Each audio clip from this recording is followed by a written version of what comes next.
Good morning. ¿Qué tal? ¿Cómo estás? Muy bien. Bon. Dans toutes les langues, hein? C'est bon de pouvoir être des frères et des sœurs réunis en son nom. Il n'y a pas de barrière parce que le sang de Christ nous purifie, nous unit.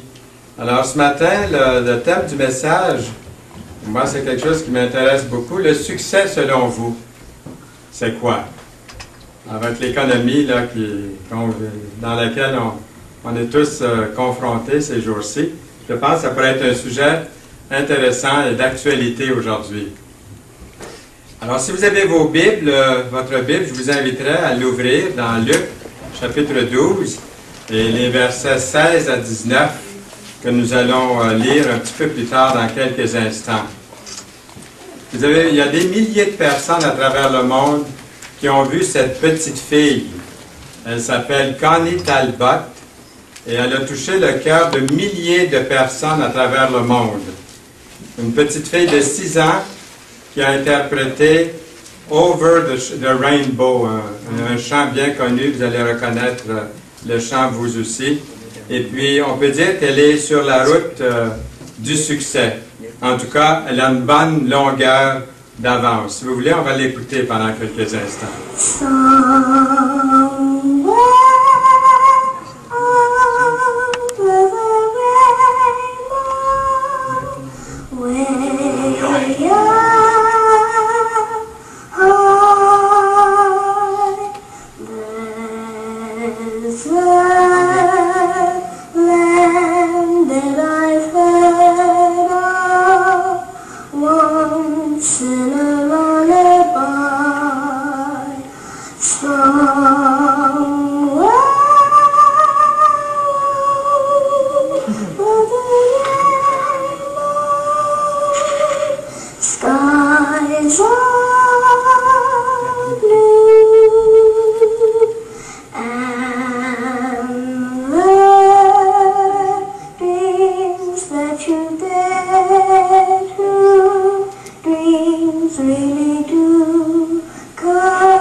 Nous voulons tous la réussite de nos enfants. Je pense qu'on est tous, on voudrait tous que nos enfants réussissent bien. Nous voulons que nos enfants grandissent puis qu'ils soient heureux, en bonne santé, et puis qu'ils connaissent le succès dans leur vie. Il va sans dire que le succès est quelque chose de très important dans notre culture. Même le succès personnel, chacun voudrait réussir dans quelque chose. Alors, c'est pour ça que je vous demande ce matin, comment définiriez-vous le succès? Je trouve que la réussite est bien différente selon les gens que vous rencontrez, à qui vous en parlez.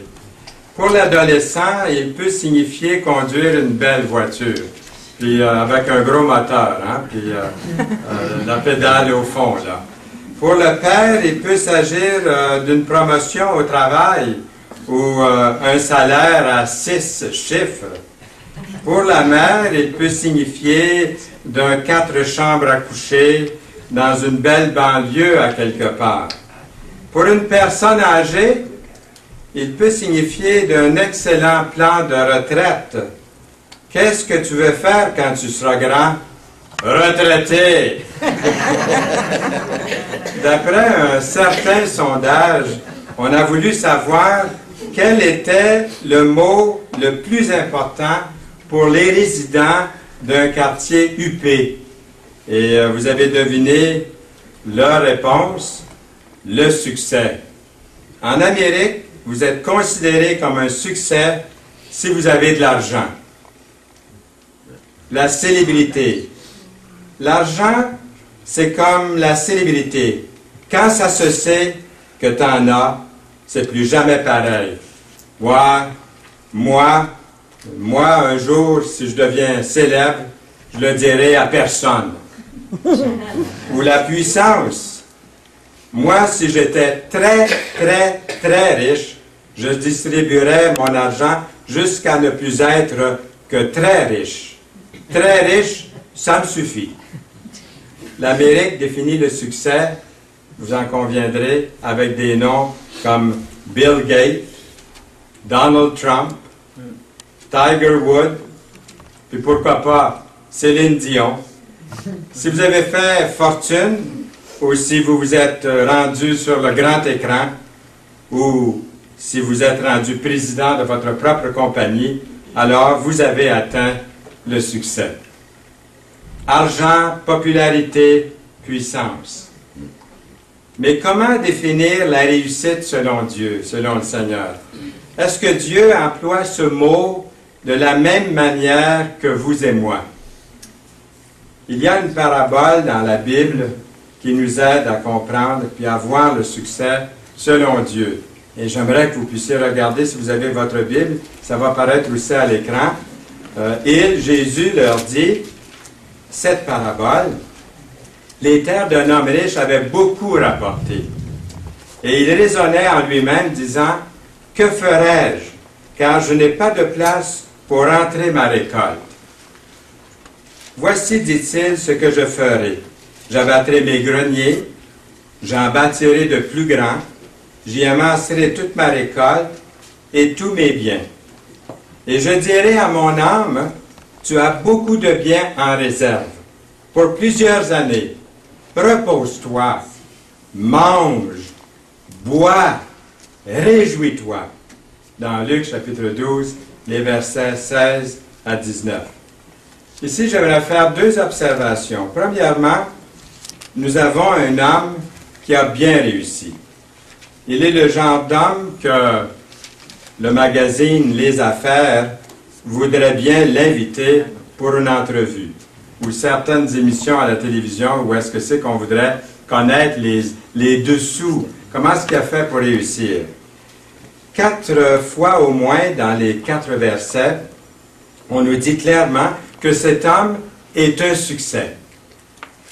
Enfin, cet homme-là est arrivé. Il est un riche cultivateur, au verset 16. Nous lisons, les terres d'un homme riche avaient beaucoup rapporté. Au fond, je ne sais pas combien d'acres de terrain il possédait, mais pour que ce soit écrit de cette façon-là, j'ai aucun doute qu'apparemment ces biens immobiliers devaient être considérables. Pour les gens d'affaires de l'époque, ça devait être quelqu'un qui était vraiment au-dessus de ses moyens dans tous les rapports. Il est propriétaire d'une entreprise, qu'on pourrait dire pour le moins, une entreprise qui marche bien, une entreprise qui va très bien, une entreprise qui a beaucoup de succès, qui rapporte beaucoup d'argent. Et cette année-là, sa terre avait été super productive. Ça lui procurait un coussin pour plusieurs années à venir. Qui est-ce que c'est qui n'aimerait pas avoir un tel coussin? Avoir un tel amortisseur dans sa vie, comme lui. Hein, de l'argent en banque. Un bon coussin, là, où est-ce que c'est, s'il arrive des épreuves, s'il arrive quelque chose dans ma vie, j'ai quelque chose derrière moi, là, qui m'appuie. Pour plusieurs années à venir.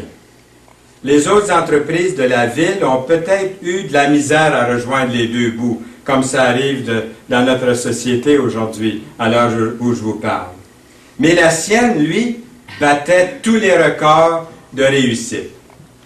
Troisièmement, il a besoin d'un plus grand silo, au verset 17. Il raisonnait en lui-même, disant, « Que ferais-je? » Hein? Il me semble de le voir se gratter et dire, « Hey, il y en a du stock. Où est-ce que je vais mettre tout ça? Ça a tellement rapporté que j'ai plus de place. Il faut construire. Ça me prend des nouveaux, un grand silo. » Il raisonnait en lui-même, disant, « Que ferais-je, car je n'ai pas de place pour rentrer ma récolte? » Son entreprise va tellement bien qu'il a besoin de la développer davantage. À mesure que nos affaires vont bien, on a besoin de plus d'espace, on a besoin de plus de place de rangement d'un entrepôt pour pouvoir mettre ces choses-là. Et quatrièmement, nous voyons sa retraite est sécurisée au verset 19. « Je dirai à mon âme, tu as beaucoup de biens en réserve pour plusieurs années. Repose-toi, mange, bois, réjouis-toi. On dit toujours, nous, que les Québécois, les Canadiens, ne font pas suffisamment d'épargne. J'ai entendu ça encore hier à la télévision. On n'a pas suffisamment d'épargne pour les années de retraite. Mais cet homme-là, on ne peut pas lui reprocher ça. Cet homme-là a un plan du tonnerre. Son portefeuille est tellement bien garni. Je n'utilise pas les termes là, de comptable, là, mais pour illustrer, j'aimerais le faire de cette façon-ci quand même. Son portefeuille est tellement bien garni, il va être en mesure de prendre une retraite. Vous avez deviné le mot, anticiper une longue retraite avec beaucoup d'argent. Aimeriez-vous ça, vous autres, hein? Être à ses places, dans ses souliers, de pouvoir avoir autant, de pouvoir avoir une sécurité de cette façon-là, puis vivre dans le luxe le reste de ses jours. Son avenir est assuré. Que demander de plus? Dans notre culture, aujourd'hui, cet agriculteur serait certainement considéré comme un succès. Il serait sûrement présenté au programme télévisé Les riches et les célèbres. J'ai entendu parler du programme, mais je ne l'ai pas vu, mais je sais qu'il y a un programme qui porte ce nom-là, Les riches et célèbres. Est-ce que je me trompe? Est-ce qu'il y a un programme qui s'appelle comme ça? Oui. Jean riche et célèbre. Oui. Jean riche et célèbre. Alors, il serait certainement interviewé là. Imaginez-vous un riche propriétaire terrien qui possède une entreprise prospère, qui a besoin d'un plus grand silo et dont le régime de retraite est sécurisé. C'est parfait pour notre monde actuel. Vous ne trouvez pas? Hein, ça tombe pile ce matin. Ça tombe pile, en tout cas, quand j'entends ça. C'est un message pour moi. Enfin, il est arrivé au sommet de ses rêves. N'aimeriez-vous pas être dans ses souliers? Dans ses petits souliers? N'est-ce pas la raison pour laquelle vous travaillez si dur à tous les jours, à la sueur de votre front, pour avoir toutes sortes de belles choses? Maisons, voitures, bateaux, etc. Regardez cette belle demeure en haut de la colline, la grosse piscine creusée. Tu vois, l'homme qui vit là-bas est une réussite. Si tu étudies fort, tu pourras toi aussi un jour être comme cet homme-là. Toi aussi, tu pourras tout avoir. Tu pourras être riche, un succès. Vas-y, mon gars, lâche pas. Hein? Comme dirait l'autre, lâche pas la patate. Donne-y tout ce que tu as. Tu as du cœur au ventre, t'es capable, t'es capable. Mais c'est curieux, c'est là que ça change un petit peu dans le message. C'est curieux, vous ne trouvez pas?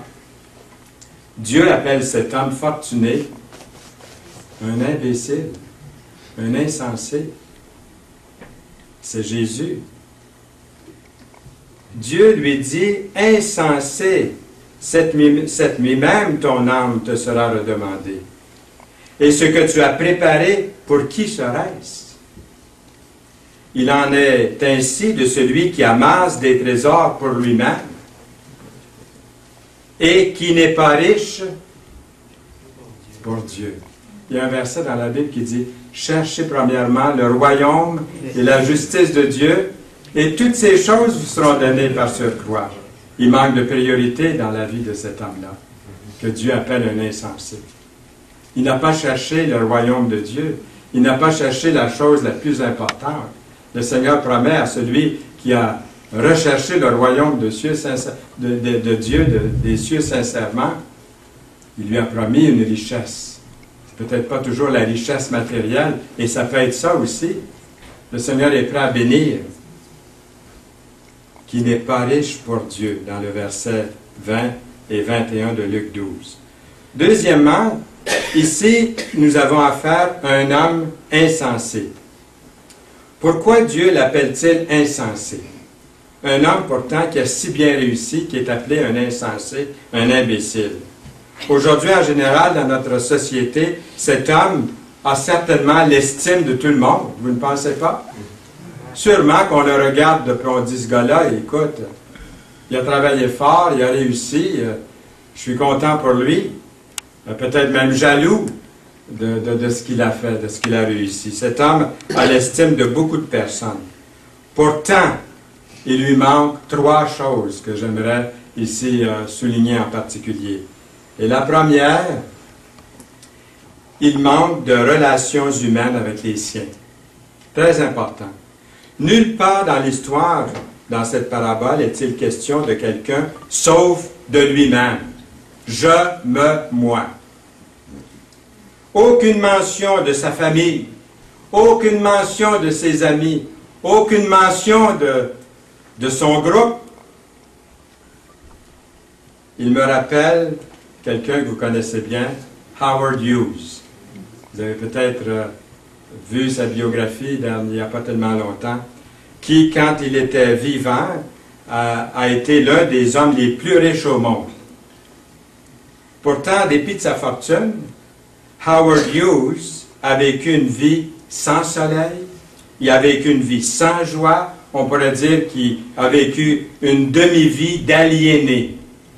Sa vie a été si secrète et solitaire que pendant 15 ans, on pouvait dire que pour certains, il était un mort vivant. On ne savait même pas de quoi il avait l'air pendant plusieurs années. Il se cachait. Hughes a été marié à Jane Peters. On disait, pendant 13 ans, il a été marié à elle, puis on disait que c'était l'une des plus belles femmes au monde. Mais pendant tout ce temps-là, les deux n'ont jamais été vus en public ensemble, ni aucune photo ensemble dans leur album de famille. Et pendant un certain temps, ils ont occupé, chacun séparément, de luxueux bungalows et finalement, ils se sont divorcés. Dans les dernières années de la vie de Howard Hughes, il s'est caché d'un endroit à l'autre. Il ne voulait pas que personne le voie, il allait d'une place à l'autre. Il est allé à Las Vegas, se cacher. Il est allé au Nicaragua. Et est allé à Acapulco aussi. Et même son apparence physique est devenue de plus en plus étrange et méconnaissable. Il n'avait pas pris soin de sa personne depuis si longtemps que sa barbe allait jusqu'à la ceinture et ses cheveux jusqu'au milieu du dos. Ses ongles mesuraient 2 pouces de long et ses ongles d'orteil, qui n'avaient pas été coupés, ressemblaient à des tire-bouchons. L'argent avait acheté les services de ses associés, mais pas leur affection. La plupart de ses employés qui ont brisé le silence après sa mort en 1976 ont parlé de leur extrême dégoût pour cet homme-là. Apparemment, il n'avait pas un seul ami. Dieu nous a donné des choses à utiliser pour notre bien-être, mais Dieu nous a donné également des personnes à aimer. Les gens autour de vous. Priez pour la personne à côté de vous ce matin, à votre gauche, à votre droite. Et peut-être vous ne savez pas qui est assis derrière vous, mais ça vaut la peine de vous tourner. Tournez-vous, regardez, peut-être on n'a pas vu qui était derrière nous ce matin. Et on a vu ceux qui étaient devant nous. Regardez devant nous, peut-être qu'on ne les a pas vus. Et je vois que vous donnez la main à quelques-uns. Ben, bravo. Ça, c'est l'esprit que le Seigneur voudrait nous communiquer ce matin. Nous sommes entourés, qu'on est conscient de celui qui est là autour de nous. Le Seigneur nous a donné des personnes à aimer. Le Seigneur nous a donné des personnes à servir. À servir. Howard Hughes a utilisé les gens. Il les a utilisés, les gens. Il a aimé les choses. Son avion privé, puis il y avait toutes sortes de gadgets dans sa vie qu'il aimait plus que les gens. Les avions, la technologie. Il a tout inversé dans sa vie. Vous avouerez avec moi que les relations humaines sont plus importantes que la richesse. Amen? Amen. Mais je n'ai pas fini mon message encore. D'habitude, je dis ça à la fin, là, mais là, c'était plus fort que moi. Jésus a raconté cette histoire, cette parabole, d'abord, en réponse à une querelle qu'il y avait entre 2 frères. J'étais secoué quand j'ai appris cette semaine un frère qui tue son frère. Vous avez entendu la nouvelle? Un frère qui tue son frère. Moi, j'ai 4 frères, et puis on va se rencontrer demain, justement. Yolande organise une fête pour les frères Saint-Louis. Et j'ai une sœur, quand elle demeure au Nouveau-Brunswick, quand elle peut se joindre à nous, elle vient elle aussi. Mais c'est merveilleux d'être ensemble, de penser de tuer son frère. Ici, il y a une chicane d'argent. Quelqu'un dit à Jésus, du milieu de la foule, « Maître, dis à mon frère de partager avec moi mon héritage. » Jésus lui répondit, « Ô homme, qui m'a établi pour être votre juge ou pour faire vos partages? » Dans Luc 12, 13 et 14. L'argent était en train de ruiner leur relation. Et combien de fois j'entends parler, vous en entendez parler aussi, malheureusement, vous connaissez vous aussi des histoires, des questions d'héritage, des questions d'argent, ont souvent mis du froid dans les familles, des chicanes, des divisions, ont divisé les familles. Et quelquefois, lorsqu'on entend parler des personnes qui ont le mieux réussi dans leur vie, qui ont fait beaucoup d'argent, je l'ai encore entendu ces derniers temps, lorsqu'ils parlent de leur succès, d'avoir atteint le sommet de leurs priorités, de leur objectif dans la vie, finissent souvent par conclure, mais quelque chose a manqué dans ma vie. L'étroite relation avec mes proches, mon époux, mon épouse, mes enfants, mes voisins, mes amis. Connaissez-vous le nom de vos voisins autour de chez vous? Voyez? Aujourd'hui, on ne connaît pas ses voisins. Quand il y en a un nouveau qui déménage, ça prend un certain temps pour les connaître. Devant chez nous, il y a une maison qui se vend souvent. Puis mon épouse et moi, on a pris l'habitude, quand les gens arrivaient, d'aller leur porter des fleurs ou leur souhaiter la bienvenue dans la rue. On ne l'a pas fait là, pour les nouveaux qui sont arrivés dernièrement. Peut-être faudrait se décider puis traverser, puis aller faire leur connaissance. Il manque aussi le caractère selon les critères des évangiles à cet homme qui est appelé un homme insensé. Notez la façon dont cet agriculteur est entièrement centré sur l'ego, sur lui-même. 10 fois dans les 2 versets, versets 17 et 18, il utilise le pronom « je » et les adjectifs possessifs « ma » et « mon ». Regardez le verset. Il raisonnait en lui-même disant « Que ferai-je? Car je n'ai pas de place pour rentrer ma récolte. Voici, dit-il, ce que je ferai. J'abattrai mes greniers, j'en bâtirai de plus grands, j'y amasserai ma récolte et tous mes biens. » Dans Luc 12, 17 et 18. N'y a-t-il pas aussi des gens qui travaillent pour lui? Est-ce qu'il n'y a pas quelqu'un qui l'aide dans son succès à être ce qui est rendu là? Est-ce qu'il n'y a pas eu des acolytes? Est-ce qu'il n'y a pas eu des collègues? Est-ce qu'il n'y a pas quelqu'un dans sa vie là qui l'a aidé à parvenir, à arriver? C'est une récolte record. Ne devrait-il pas profiter de l'excédent que cette récolte record lui donne, puis tout l'argent qu'il récolte, ne devrait-il pas avoir mis en œuvre une sorte de plan de partage des profits avec ceux qui l'ont aidé à parvenir, à arriver? Il me semble que ce serait la justice. Il me semble que ce serait la chose à faire. J'ai tellement eu de profits, j'ai tellement un gros coussin d'amortissement que je pourrais faire bénéficier ceux qui m'ont aidé à arriver là. Et je vais partager avec eux. Ils vont être heureux de travailler pour moi. Pas du tout. On ne retrouve pas ça ici.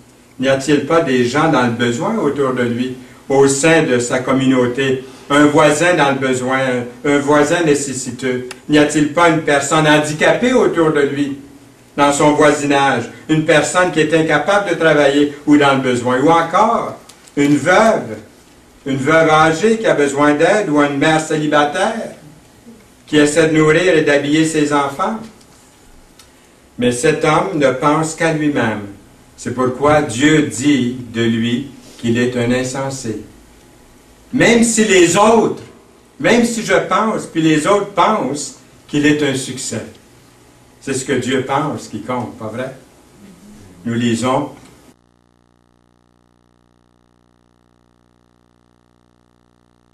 celui qui dérobait ne dérobe plus, mais qu'il travaille en faisant de ses mains ce qui est bien.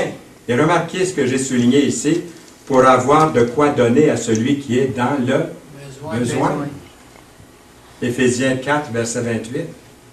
Jésus, en nous préparant à recevoir cette parabole, cette histoire, dit au verset 15, « Gardez-vous avec soin de toute avarice. » Cet homme souffrait de cupidité. La cupidité est un gros problème aujourd'hui dans notre culture, dans notre société d'aujourd'hui.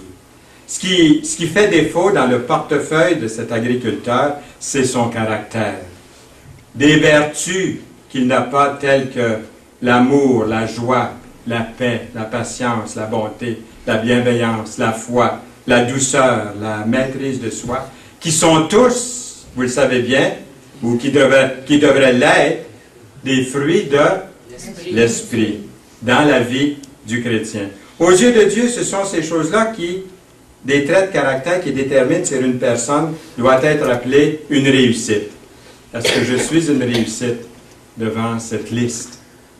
Est-ce que je suis une réussite? Voyez-vous? C'est ça qui compte devant le Seigneur. Je me tiens devant vous aujourd'hui comme un homme riche,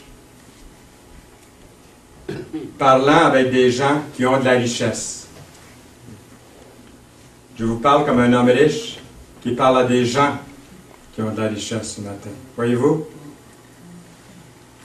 Moi, ça me fait peur. Il s'agit d'une histoire alarmante. Ce verset, ce passage de Luc 12, ça devrait effrayer tout le monde. Parce que je sais ce que Luc dit dans cet évangile sur la richesse. Vous ne vous considérez peut-être pas comme riche. Frères et sœurs, amis, vous êtes riches. Est-ce que vous êtes capable de dire Amen, là? Amen. Oui. Nous lisons, il a renversé les puissants de leur trône, il a élevé les humbles, il a rassasié de bien les affamés, et il a renvoyé les riches à vide, ceux qui se croyaient riches, à vide, ceux qui n'ont pas cherché le royaume de Dieu comme priorité dans leur vie. Il les a renvoyés à vide. Dans l'évangile de Luc, tout semble être sans dessous-dessus. Avez-vous remarqué? Jésus, levant les yeux au ciel sur ses disciples, dit « Heureux, vous qui êtes pauvres, car le royaume de Dieu est à vous. » Dans Luc 6, verset 20. Puis il dit ensuite, dans Luc 6, verset 24, « Mais malheur à vous, riches, car vous avez votre consolation. » C'est une parabole du Seigneur qui nous invite à examiner, premièrement, notre caractère. Combien de temps je consacre aux autres? Posez-vous bien la question. Suis-je soucieux de ceux et celles qui m'entourent? Le caractère de quelqu'un ne dérange peut-être pas un grand nombre de personnes. Certains pourraient même dire ou penser que la question de caractère, par exemple, ne devrait avoir aucune place dans les débats politiques, pas de place dans l'évaluation des candidats sur le vote, mais dans le livre de Dieu, dans la parole de Dieu, dans la Bible, il est toujours question du caractère. Du caractère. C'est l'un des critères de Dieu pour le succès. Ceux et celles qui trouvent grâce devant Dieu sont dans la Bible des personnes de bon caractère. L'Ancien Testament nous parle du caractère de Daniel, un élément important du gouvernement officiel dans l'ancien empire médo-persan. Les autres fonctionnaires du gouvernement ont été jaloux de Daniel et ont essayé de trouver de la corruption chez lui, dans sa vie, à utiliser contre lui. Regardez, les chefs et les satrapes cherchèrent une occasion d'accuser Daniel en ce qui concerne les affaires du royaume, mais ils ne purent trouver aucune occasion ni aucune chose à reprendre parce qu'il était fidèle et qu'on n'apercevait chez lui ni faute, ni rien de mauvais, dans Daniel 6,4. Job est une autre personne qui a trouvé grâce auprès de Dieu. La Bible décrit Job comme d'un homme qui était intègre et droit, craignant Dieu et se détournait du mal. Dans Job chapitre 1, verset 1. Dans la parabole, deuxièmement, nous voyons ici l'homme manque de foi. Il n'est fait aucune mention de Dieu dans cette histoire sur ses lèvres de cet homme. Aucune mention du ciel, aucune mention de l'enfer. Il n'espère qu'en lui-même. Il est un tout. Son argent, son compte en banque a garanti son avenir. Mon âme, tu as beaucoup de biens en réserve pour plusieurs années. Repose-toi, mange, bois et réjouis-toi. Luc 12, verset 19. Sa sécurité est là, pas en Dieu. J'ai lu un article qui m'a fait bien sourire.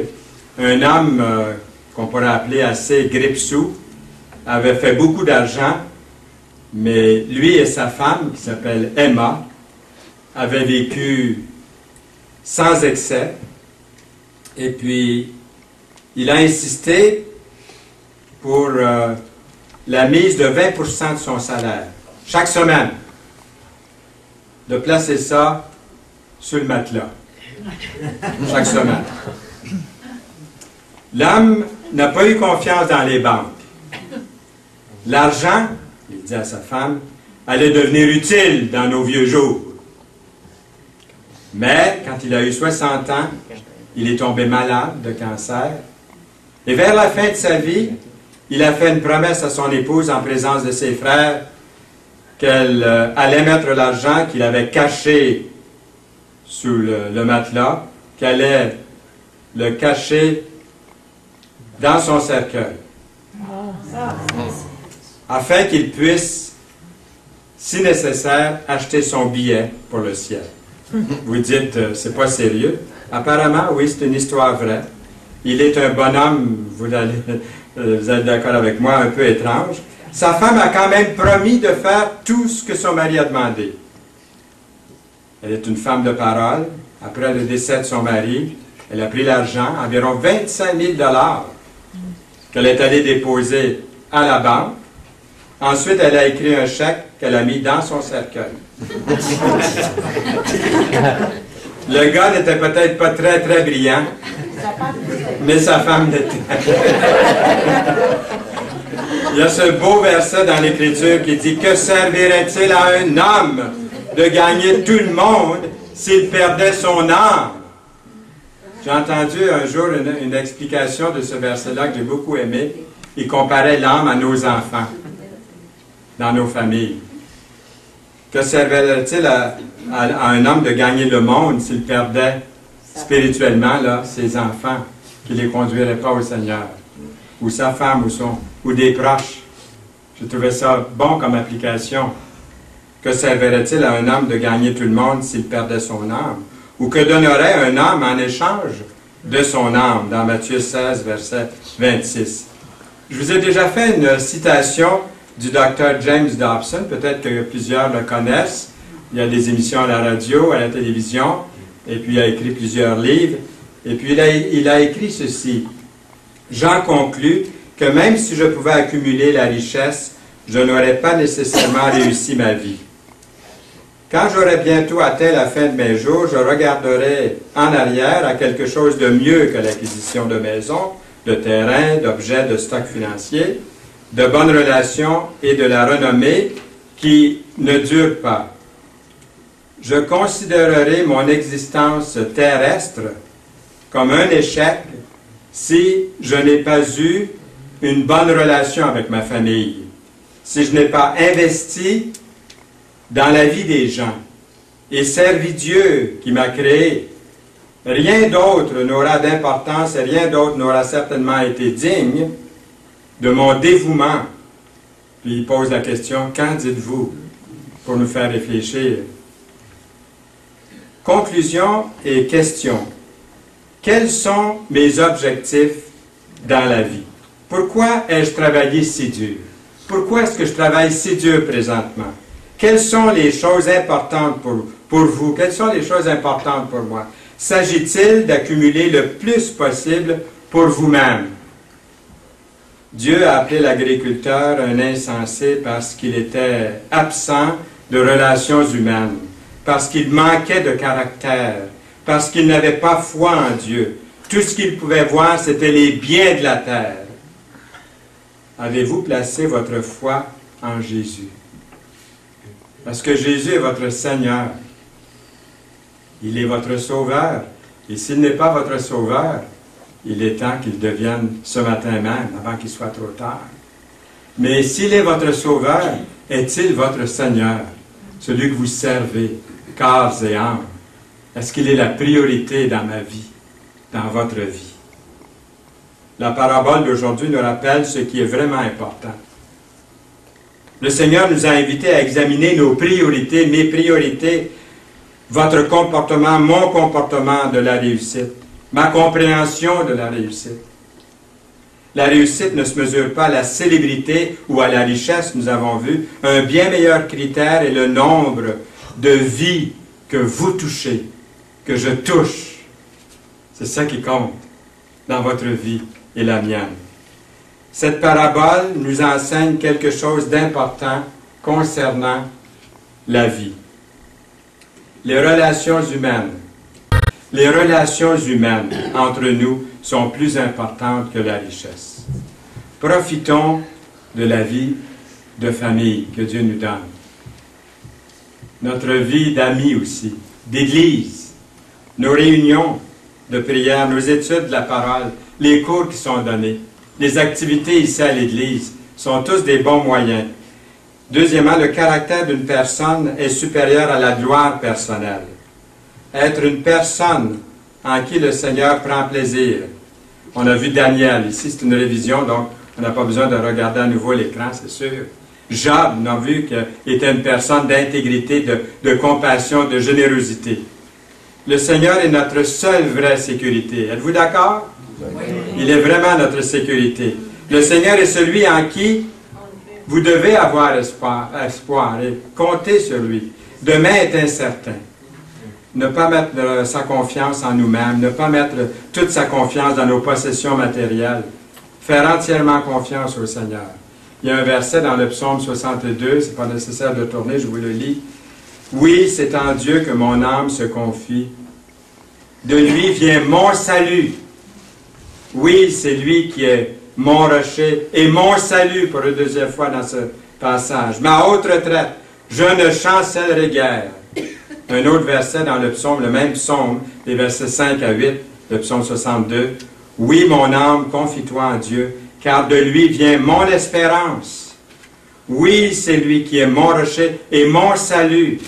Ma haute retraite, je ne chancellerai pas. Sur Dieu repose mon salut et ma gloire. Le rocher de ma force, mon refuge est en Dieu. En tout temps, peuple, confiez-vous en lui. Et répandez vos cœurs en sa présence. Dieu est notre refuge. Nous lisons dans l'Écriture, cette nuit même, ton âme te sera redemandée. On pourrait changer le texte en disant, cette nuit même, ton âme pourrait être redemandée dans Luc 12, verset 20. Il est réservé dans un autre texte, il est écrit, il est réservé aux hommes de mourir une seule fois, après quoi vient le jugement. Dans Hébreux 9, 27. Je vous pose la question, si le Seigneur vous rappelait aujourd'hui, parce qu'on ne connaît pas l'heure, on est jeune puis on part, êtes-vous prêts? Connaissez-vous le Sauveur? Faites-vous seulement confiance dans votre propre bonté pour être sauvé? Ou placez-vous votre confiance entièrement dans la bonté et la sainteté de Dieu? Est-ce qu'il est votre Seigneur? Maintenant qu'il est votre Sauveur. Mettons notre confiance, mettez votre confiance et votre foi dans le Seigneur, le Sauveur, le Seigneur Jésus-Christ. Amen. Amen. Amen. Seigneur, merci pour ta bénédiction que tu répands en abondance sur chacun de nous pour ta plus grande gloire. Amen. Amen.